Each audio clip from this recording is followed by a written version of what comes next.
ترجمہ ہے بھائی نہ لکھنا جانتے تھے اور نہ پڑھنا جانتے. ابے بھائی پھر کیوں فالو کر رہے ہو یار؟ خود بول رہے ہو کہ نہ لکھنا جانتے تھے اور نہ پڑھنا، امی تھے.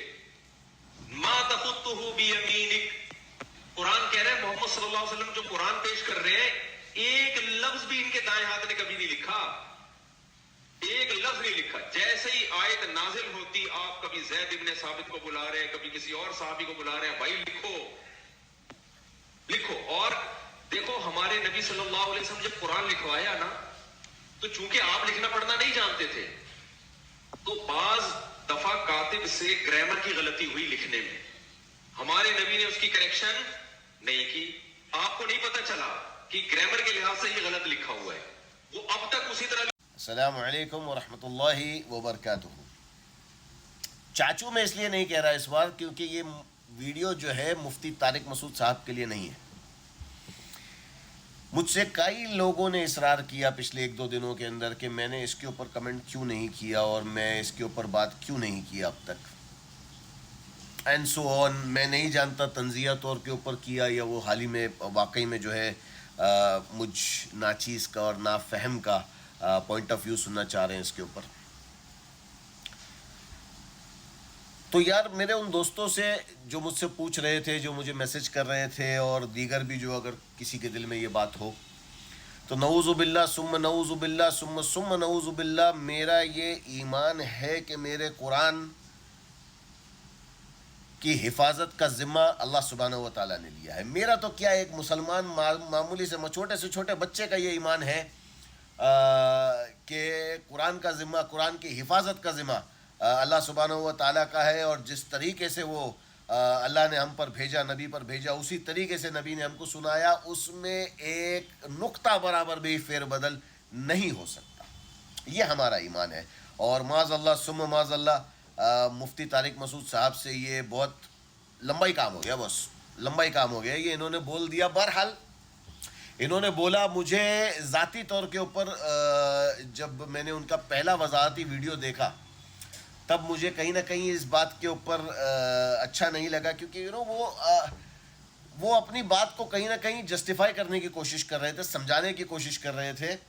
اینڈ یہی چیز پھر بعد میں ان کے اکابروں نے بھی کہی ان سے، اور کہ بھائی یہ نہیں چلے گا اور یہ جو ہے نا آپ کو باقاعدہ اس کے اوپر توبہ ہے. اور پھر انہوں نے فائنلی آ کر کے جو ہے نا معذرت بھی کی، توبہ بھی کی اور اپنے کلمات سے رجوع بھی کیا اور اللہ سے بھی توبہ کی اسی ویڈیو میں کہ بھائی میں نے کہا میں وضاحت کے ساتھ میں کہ بھائی میں توبہ کرتا ہوں. اب میرے خیال سے ان سے یہ بہت بڑا جرم ہوا، گناہ ہوا. وہ اللہ سے توبہ کیے ہیں، اللہ ان کی توبہ قبول کرے. اور اب آگے کے معاملات، ایک شخص ہے چاہے وہ مفتی ہو چاہے وہ عام آدمی ہو، اس نے اللہ کے حضور توبہ کر لی. اگر وہ توبہ نہیں کیے ہوتے تو پھر تو صاحب چاچو والی ویڈیو بنتی تھی پراپر. لیکن انہوں نے توبہ کر لی. اب معاملہ اللہ اور ان کے بیچ میں ہے. میرا یار یہاں پر بھی ایک سوال ہے یار، اب عادت سے مجبور ہوں بھیا، کیا کروں بتائیے. میں یہ سوچ رہا تھا کہ یہ مفتی طارق مسعود صاحب نے بالکل بہت ہی، میں سمجھتا ہوں، میں اگر میرے پاس الفاظ نہیں ہے لیکن اگر بولنے کو آؤں تو واہیات بات نکل گئی ان کے منہ سے، اور نہیں نکلنی چاہیے تھی. کسی بھی مسلمان کے منہ سے یہ بات نہیں نکلنی چاہیے. لیکن یار مفتی طارق مسعود صاحب کے پیچھے بڑے سارے لوگ جو ہیں نا ایک دم ہاتھ دھو کے نہیں، میں بولتا ہوں نہا دھو کے پڑ گئے ہیں. نہا دھو کے پڑ گئے. غلطی ہے بھائی ان کی، 1000% غلطی ہے، بالکل ہے. ان کے اوپر کیس ہو رہا ہے، یہ ہو رہا ہے، بالکل کوئی مطلب، میں بالکل یہ بات ان کو ڈیفینڈ نہیں کر رہا. بالکل لوگوں کو سامنے آنا چاہیے، ہر مکتب فکر کے علماء کو سامنے آنا چاہیے، عالم کو سامنے آنا چاہیے اور وضاحت کرنا چاہیے اپنے اپنے فالوورز کے ساتھ کہ قرآن میں کوئی غلطی معاذ اللہ ثم معاذ اللہ ثم معاذ اللہ نہیں ہو سکتی. بالکل نہیں ہو سکتی، کبھی بھی نہیں ہو سکتی. بالکل یہ بات ان کو کرنی چاہیے. لیکن یار اب میرا سوال، میں دل میں یہ سوچتا ہوں کہ ایک ہمارے مفتی ہیں، مفتی سمر عباس اتاری صاحب، ان کا اور انجینئر صاحب کا جو ہے نا 36 کا آنکڑا ایک دم. اب وہ کھڑے رہ کر کے ممبر کے اوپر، اب ممبر کیا ہے؟ رسول اللہ صلی اللہ علیہ وسلم کی وراثت کا، ان کے وارث بیٹھتے ہیں اس ممبر کے اوپر ان کی بیان کرنے کے لیے. اس ممبر پہ کھڑے ہو کر کے بولتا ہے کہ یار کہ تیری ماں، انجینئر صاحب کو کہہ رہا تھا کہ بھائی تیرے ابے سے کام نہیں ہوا تو میں میرا کلّا. تو یار مطلب میں یہ سمجھ نہیں پایا کہ یار ان کے ابا زانی تھے کیا. اس کے اوپر یار باقی ساروں نے بات نہیں کی. کچھ لوگ ہیں جو کر رہے ہیں, وہ پٹھان عالم ہے, وہ بھڑک گئے, مجھے ان کا نام نہیں یاد ہے ابھی, وہ بھڑک گئے تو ان کے خلاف ویڈیو بننا شروع ہو گئی. یار ان کے خلاف یہ دوسرے علماء جو باقی جو سارے چپ بیٹھے ہیں, ان کے خلاف بھی بولو نا. جو غلط ہے, جو بھی غلط ہو, چاہے انجینئر مرزا غلط ہو, ذاکر نائک غلط ہو, پھر الیاس قادری غلط ہو, جو بھی غلط ہو, اگر آپ کو علم ہے تو آپ اس کے بارے میں بولیے. میں نے تو اکثر لوگوں کو ڈیفینڈ کرتے ہوئے سنا ہے یار, میں نے تو اکثر لوگوں کو ڈیفینڈ کرتے ہوئے سنا ہے. وہ ان کا اور مفتی حنیف قریشی صاحب کا جھگڑا ہے, یہ آپس میں ہی لڑ رہے ہیں سب ویڈیو کے اوپر.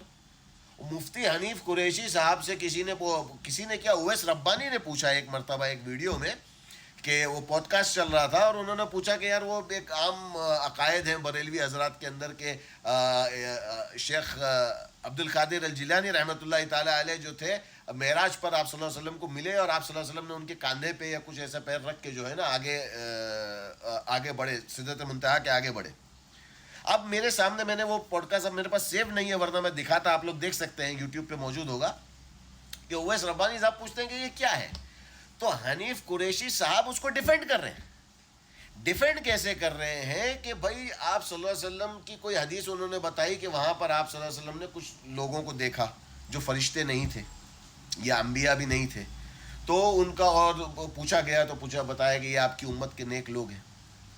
تو ہمارا یہ حسن ظن نہیں ہو سکتا کہ عبد القادر جیلانی ہو.